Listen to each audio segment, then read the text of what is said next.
For more on all this and what it could mean to the commercial space travel, we are joined by Time Magazine's senior editor and science writer, Jeffrey Kluger. Jeffrey, good morning. Good morning. Let's start off with what Ben was tailing off with. He said this was supposed to be a test flight.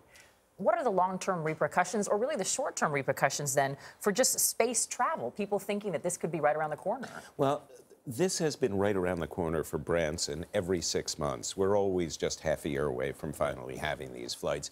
This will result in a long-term delay on the order of at least a couple of years before they sort this out, before they figure out what kind of fuel was responsible, what technological breakdowns were responsible, and before they build back up enough confidence in their customer base to get people back on these vehicles. So we're going to see a long delay before they're back to where they were. Jeffrey, in a piece you posted on Time.com, you are quite harsh on Mr. Branson, saying he's driven by too much hubris, too much hucksterism, and too little knowledge of the head-crackingly complex business of engineering.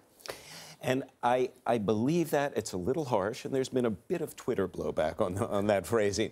But the idea that we can build something this quickly and say that it's safe enough for passengers who have no knowledge of how to fly these planes. It's one thing if you're putting test pilots in unproven aircraft. It's another thing entirely if you're putting ordinary people or celebrities like Ashton Kutcher and Leonardo DiCaprio and saying, trust us, guys, give us $250 million. And the point is, people have lined up for this. 700 people have put down deposits for this. $250,000 for a 15-minute vacation. And I think that's the key, that people have to realize that it sounds like space. It sounds fun. You're going to 62 miles high, which is just the barest threshold of space, and all you get is 5 minutes of weightlessness. So it's not exactly space. The ride up is uncomfortable. The ride down is uncomfortable. People really do have to rethink the safety and wisdom of doing this.